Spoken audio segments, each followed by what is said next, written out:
What if you were LeBron James from the kid who wasn't supposed to be here to the king? Segment 1. Akron. You are born on December 30th, 1984, in Akron, Ohio. Your mother is Gloria James. She is 16 years old. Your father is not there. He has never been there. He will not be part of this story. Akron is not a city that gives things easily. It is a post-industrial city in northeast Ohio, where the rubber factories closed and the jobs left, and the neighborhoods that remained behind are the kind that teach children very early what the word struggle means. Gloria is a child raising a child, moving from apartment to apartment, sometimes 6 or 7 times in a single year, sometimes without heat in winter, sometimes without knowing where the next month's rent is coming from. In 4th grade, you miss 83 days of school.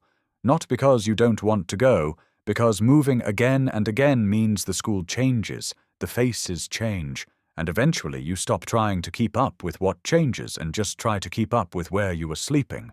You draw logos in your notebook. Dallas Cowboys, Los Angeles Lakers, teams that exist in a world far away from the cracked streets outside whatever window you are looking through this week. Your mother makes a decision. She sends you to live with Frank Walker, a youth football coach who has a stable house, a family, rules, a routine. It is the first time in your life you understand what a normal week feels like. The same bed on Monday that you slept in on Friday. The same school 2 days in a row. Frank Walker introduces you to basketball. You are 9 years old. You never look away from the ball again. Segment 2. The chosen one. You grow, not gradually, dramatically. By 16, you are 6 feet 7 inches tall and moving with a combination of size and skill and instinct that coaches who have spent their careers watching basketball say they have never seen before. Not in a professional, not in a college player, in a 16-year-old from Akron, St. Vincent St. Mary High School. Your games are moved to college arenas because the high school gymnasium cannot hold the crowds. ESPN broadcasts your matches. NBA scouts fill the seats alongside college recruiters, alongside agents, alongside journalists trying to understand what they are watching. In your junior year, Sports Illustrated puts you on their cover. The headline reads, "The Chosen One. You are 17. The weight of those 3 words settles on you, not as a burden immediately, but as a fact, a statement about what you are expected to become, handed to you before you have become it. You tattoo the words across your back. Chosen one. Not because you are arrogant, because you have decided to own the weight instead of being crushed by it. You lead St. Vincent St. Mary to 3 state championships. You are named Ohio's Mr. Basketball 3 years in a row. You average 31 points, 10 rebounds, 5 assists per game as a senior. There is no question about what happens next. There is only the question of where. Segment 3. Cleveland, June 26, 2003. Madison Square Garden. The NBA Draft.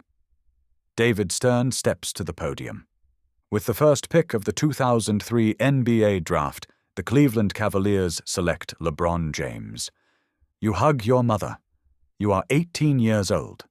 The boy who missed 83 days of 4th grade because the family was moving again is now the #1 pick in the most watched sports draft in the world.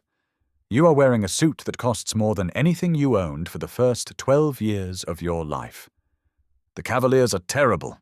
They won 17 games the previous season.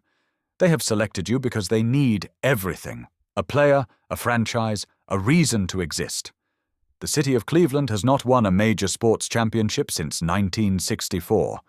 The weight of that drought, 52 years by the time you arrive, is not something anyone explicitly tells you about. It is something you absorb from the air, from the faces of fans, from the way people look at you when you walk into an arena, and they are already calculating whether you are the answer. You are 18. You average 20 points, 5 rebounds, 5 assists as a rookie. Rookie of the Year. You are not the answer yet. You are the beginning of the answer, which is a different thing and requires patience neither the city nor the media is willing to offer. For 7 years, you give Cleveland everything. You become the best player in the world. 4 consecutive MVP awards. Individual records that pile up season after season. You carry teams to places they have no business reaching. The 2007 NBA Finals, where you and 4 good but not great teammates face the San Antonio Spurs, who are one of the greatest franchises ever assembled. You score 25 straight points in Game 5 of the conference finals. You do things no 18-year-old, no 20-year-old, no 22-year-old has any right to do. But the ring does not come, and the city waits, and the weight grows heavier every year. Segment 4. The decision. You are a free agent, the best player in the world, 25 years old, and every team in the league would give anything to have you. You take meetings, you listen, you think about what you need, not what Cleveland needs, not what the fans need, not what the narrative demands, what you need. What you need is to win. You have given 7 years to one franchise and gotten to 1 finals and won nothing. Winning is not vanity. Winning is the only honest measure of what you came to do. On July 8, 2010, on live national television, you announce your decision. You are taking your talents to South Beach. You are joining Dwayne Wade and Chris Bosh in Miami to build something that Cleveland, with all its loyalty and all its pain, does not have the pieces to build. The reaction is immediate and total. The owner of the Cleveland Cavaliers writes an open letter calling your decision a betrayal. Fans burn your jersey in the streets. Sports commentators line up to declare you a villain, a player who ran from the challenge, who chose the easy path, who proved he didn't have what it takes to be a champion on his own terms. You understand what they are saying. You disagree with what they are saying, and you go to Miami. Segment 5. Miami. 2 years. 2 championships. 2012 and 2013, back to back. The first one takes 3 weeks of the weight lifting. The second confirms it was not an accident. Finals MVP both times. You are 27 years old, and you are now a champion, and you have answered the question everyone asked about whether you could win when it mattered. But something pulls at you that the trophies cannot address. You left a city that needed you. You can feel it the way you can feel your own heartbeat, not always loudly, but always present. Akron is still Akron. Cleveland is still Cleveland. The kids growing up in the apartments you grew up in are still growing up in those apartments. In 2014, you write a letter. Not a television special this time, a letter, personal and direct, published in Sports Illustrated. You write, "I'm coming home." Cleveland erupts, the jerseys come back out, the billboards go back up, and you come back not as the young player who left, but as something more complete, a champion who chose to return, which is a different kind of statement than a champion who never left. Segment 6. The Block 2016. NBA Finals. Cleveland versus Golden State. The Warriors won 73 games that regular season, the most in NBA history. They are favored by everyone. They go up 3 games to 1. Every analyst in the sport says it is over. You are down 3-1 in the finals of the sport you have given your life to, in the city you came back to keep a promise to, carrying 52 years of a drought that the city has carried on its own back for your entire lifetime. Game 5. You score 41 points. Cleveland wins. Game 6. You score 41 points again. Cleveland wins. Game 7. Golden State. Oracle Arena. Their building. Their crowd. With 1 minute and 57 seconds left, Andre Iguodala has a clear path to a layup that will give the Warriors the lead. From behind, at full speed, you chase him down and pin the ball against the backboard. The block.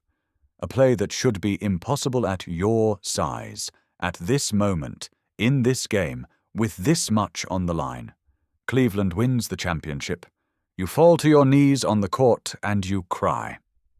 Not quietly, completely.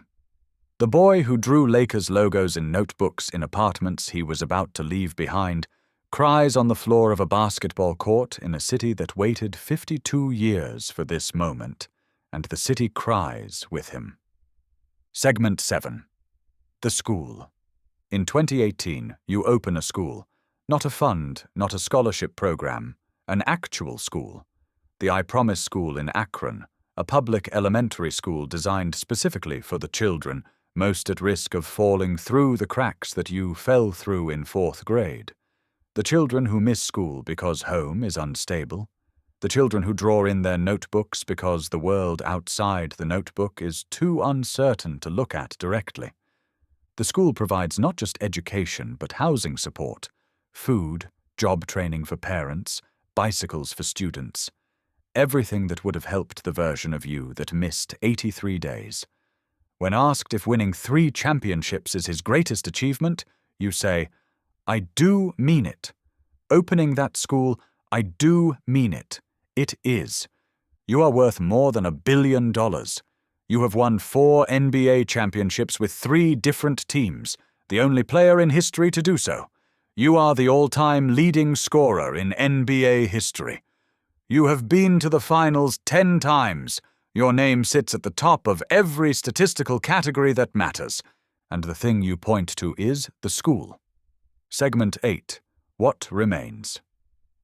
You are 40 years old and still playing, the oldest active player in the league, still posting numbers that would make a 25-year-old proud, still the reason the other team is building their game plan around you. Your son Bronny plays in the NBA.